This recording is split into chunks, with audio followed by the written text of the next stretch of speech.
അമ്മേ പരിശുദ്ധ അമ്മേ, അമ്മേ പരിശുദ്ധമേ, ദൈവമാതാവേ, കൃപാസനത്തിലൂടെ ഞങ്ങൾക്കും ഞങ്ങളുടെ ദേശത്തിനും അമ്മ മധ്യസ്ഥം തേടി തന്ന എല്ലാ അനുഗ്രഹങ്ങൾക്കും കൃപകൾക്കും ഞങ്ങളിപ്പോൾ ഹൃദയം നിറഞ്ഞ നന്ദി പറയുന്നു. അമ്മേ പരിശുദ്ധമ്മേ, ദൈവമാതാവേ, 2004 ഡിസംബർ 7 ഉച്ചകഴിഞ്ഞ് 2:30 കൃപാസനത്തിൽ സംഭവിച്ച അമ്മയുടെ പ്രത്യക്ഷപ്പെടലിനെ കുറിച്ച് തിരുസഭയ്ക്ക് സമർപ്പിച്ചിരിക്കുന്ന പഠനരേഖകളുടെ മേൽ സഭാത്മകമായ പഠനം ആരംഭിക്കുവാൻ ഞങ്ങൾ പ്രാർത്ഥിക്കുന്നു.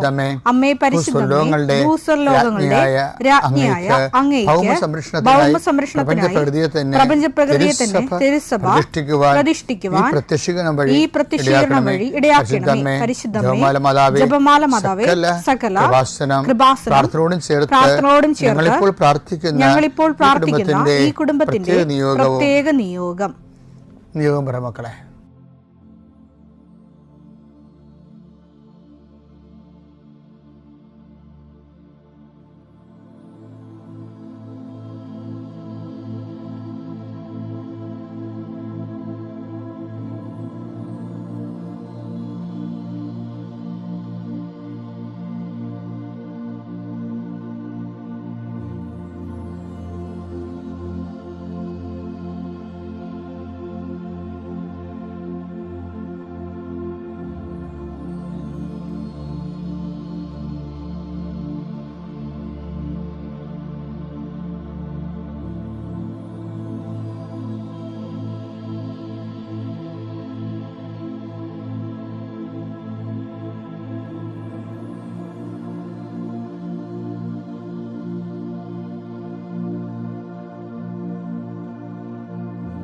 അമ്മയുടെ പ്രത്യക്ഷീകരണത്തിന്റെ ഈ അനുഗ്രഹവേളയിൽ ഞങ്ങൾക്ക് സാധിച്ചു തരുവാൻ കനിയണമേ. ആമേൻ. വിശ്വാസ പ്രമാണം.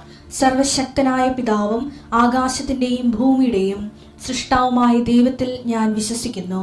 അവിടുത്തെ ഏകപുത്രനും ഞങ്ങളുടെ കർത്താവുമായ ഈശോമിശിഹായിലും ഞാൻ വിശ്വസിക്കുന്നു.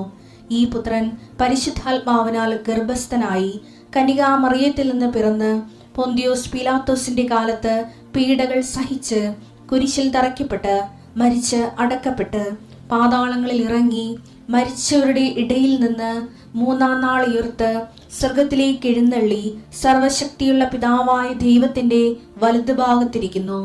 അവിടെ നിന്ന് ജീവിക്കുന്നവരെയും മരിച്ചവരെയും വിധിക്കുവാൻ വരുമെന്നും ഞാൻ വിശ്വസിക്കുന്നു. പരിശുദ്ധാത്മാവിലും ഞാൻ വിശ്വസിക്കുന്നു. വിശുദ്ധ കത്തോലിക്കാ സഭയിലും പുണ്യവാന്മാരുടെ ഐക്യത്തിലും പാപങ്ങളുടെ മോചനത്തിലും ശരീരത്തിന്റെ ഉയർപ്പിലും നിത്യമായ ജീവിതത്തിലും ഞാൻ വിശ്വസിക്കുന്നു. ആമേൻ. സ്വർഗ്ഗസ്ഥനായ ഞങ്ങളുടെ പിതാവേ, അങ്ങയുടെ നാമം പൂജിതമാകണമേ. അങ്ങയുടെ രാജ്യം വരണമേ. അങ്ങയുടെ തിരുമനസ് സ്വർഗത്തിലെ പോലെ ഭൂമിയിലും ആകണമേ. അന്നു വേണ്ടുന്ന ആഹാരം ഇന്ന് ഞങ്ങൾക്ക് തരണമേ. ഞങ്ങളോട് തെറ്റ് ചെയ്യുന്നവരോട് ഞങ്ങൾ ക്ഷമിക്കുന്നത് പോലെ ഞങ്ങളുടെ തെറ്റുകൾ ഞങ്ങളോടും ക്ഷമിക്കണമേ. ഞങ്ങളെ പ്രലോഭനത്തിൽ ഉൾപ്പെടുത്തരുതേ, തിന്മയിൽ ഞങ്ങൾ രക്ഷിക്കണമേ. ആമേൻ. നന്മ നിറഞ്ഞ മറിയമേ, സ്വസ്തി. കർത്താവ് അങ്ങയുടെ കൂടെ സ്ത്രീകളിൽ അങ്ങ് അനുഗ്രഹിക്കപ്പെട്ടവളാകുന്നു. അങ്ങയുടെ ഉദരത്തിൻ ഫലമായി ഈശോ അനുഗ്രഹിക്കപ്പെട്ടവനാകുന്നു.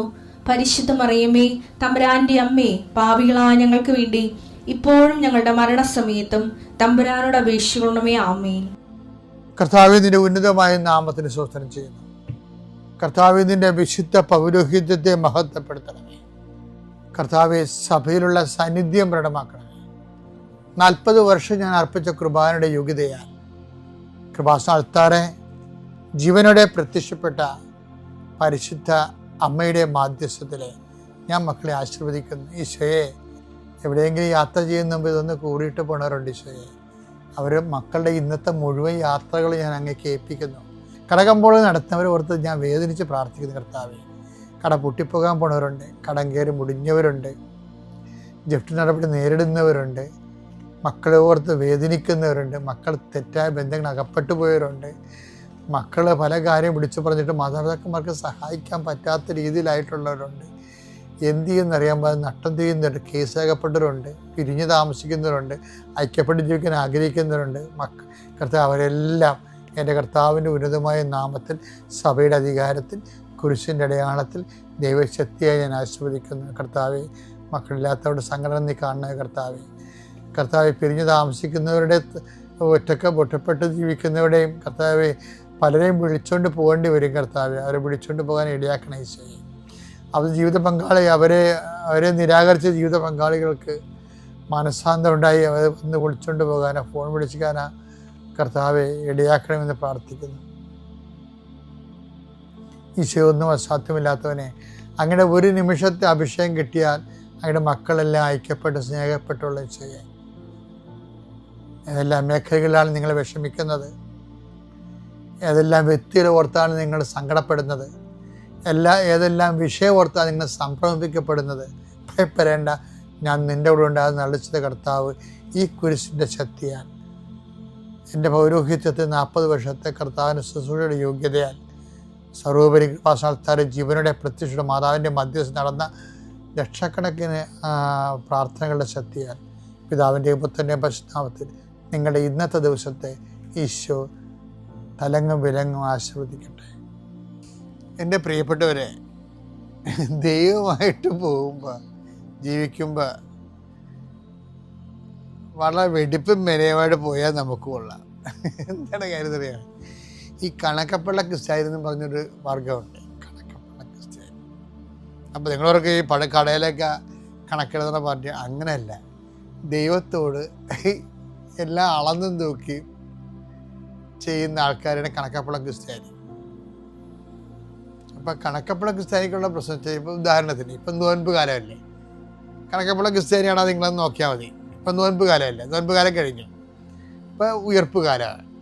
ഉയർപ്പ് കാലത്ത് ഇപ്പം നമ്മൾ ഈ നോയമ്പ് കാലത്ത് ചില ആൾക്കാർ പള്ളിയിൽ പോയായിരുന്നല്ല, ചില ആൾക്കാരല്ല, എല്ലാവരും തന്നെ പോയി.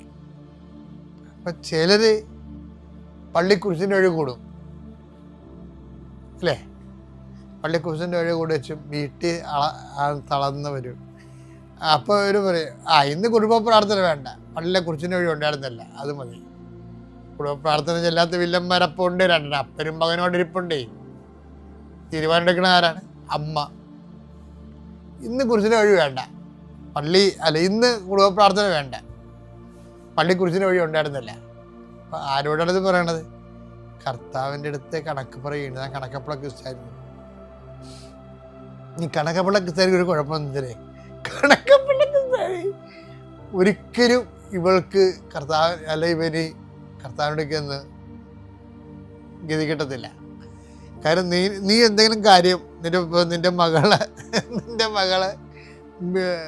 ഇംഗ്ലണ്ടിലെ അല്ലെ കാനഡയിലെ വിസ പുതുക്കണില്ലെന്നും പറഞ്ഞുകൊണ്ട് കർത്താവിൻ്റെ അടുത്ത് പറയും, കർത്താവേ വിസ പുതുക്കണില്ല കേട്ടാ എന്ന് പറയുമ്പോൾ കർത്താവ് എടുത്ത് നോക്കിയും, കണക്കപ്പള്ളിയാണല്ല, അതാ നിന്റെ പേര് അവിടെ കണക്കപ്പള്ളിയെന്ന് എഴുതി വിട്ടിരിക്കണേ. നീ ദൈവത്തിന് കൊടുത്തതിൻ്റെ പിന്നിലെല്ലാം നീ കണക്ക് പറഞ്ഞിട്ടുണ്ട്. കണക്കപ്പിള്ള ക്രിസ്ത്യാനിക്കുള്ള കുഴപ്പം വെച്ച് കഴിഞ്ഞാൽ ഒരിക്കലും കർത്താവിനോട് ഒന്നും വാവിളിക്കാൻ പറ്റത്തില്ല. കാര്യം എന്താണ്? നിന്റെ പേരവിടെ കണക്കപ്പള്ളിയെന്ന് ചേർത്താതിരിക്കണേ, നീ എന്ത് ചെയ്താലും അതിൻ്റെ കണക്ക് പറയും. ഞാൻ 5 തിരി കത്തിച്ചില്ല, എന്നിട്ടും ഞാൻ വിചാരിച്ച കാര്യം നടന്നില്ല. അതാണ് സംഭവം. 5 തിരി കത്തിച്ചെന്നേ, എന്നിട്ട് വേറെ ഒത്തിരി കാര്യം നടന്ന്, അതായത് ഞാൻ വിചാരിച്ച കാര്യം നടന്നില്ലെന്ന്. ഇവള് വിചാരിച്ച കാര്യം നടക്കണം, ഉണ്ടാവട്ടെ എന്ന് പറയുമ്പോൾ ഉണ്ടാവണം. ഇതായത് ദൈവമാണ്. ഈ കണക്കപ്പിള്ള ക്രിസ്ത്യാനിക്ക് കുറേ തരം വികടത്തരങ്ങളുണ്ട് ശരിക്കും. അതുകൊണ്ട് കർത്താവ് പറയേ, അളക്കണ്ട, അളന്നാ കുഴപ്പമാ. എന്താ കാര്യം? ദൈവത്തിന് അളന്നാൽ നിങ്ങൾ അളക്കുന്ന അളവ് കൊണ്ട് തന്നെ, ലൂക്ക 6:38, നിങ്ങൾ അളക്കുന്ന അളവ് കൊണ്ട് തന്നെ അളന്ന് കിട്ടും. അതാണ് പക്ഷെ കണക്കപ്പിള്ള ക്രിസ്ത്യാനിക്ക് വരാൻ പോണ ഗതികേടതാണ്. ഇനിയെങ്കിലും ദൈവമായിട്ട് ഡീലിങ്സിന് ഏർപ്പാടിന് എൻ്റെ മക്കളെ നമ്മൾ ഒരു സ്ഥലത്ത് അങ്ങനെ ചെയ്തുകൊണ്ട് ചെയ്യാതിരിക്കരുത്. അതായത് കൊടുക്കുവൻ നിങ്ങൾക്ക് ലഭിക്കും, അമർത്തി കുലുക്കി നിറച്ച് അളന്ന് നിൻ്റെ മടിയിലോട്ട് ചെയ്യുന്നു എന്നല്ലേ. അപ്പം കൊടുക്കുന്ന ആൾക്കാരും അതുപോലെ നിങ്ങൾക്ക്.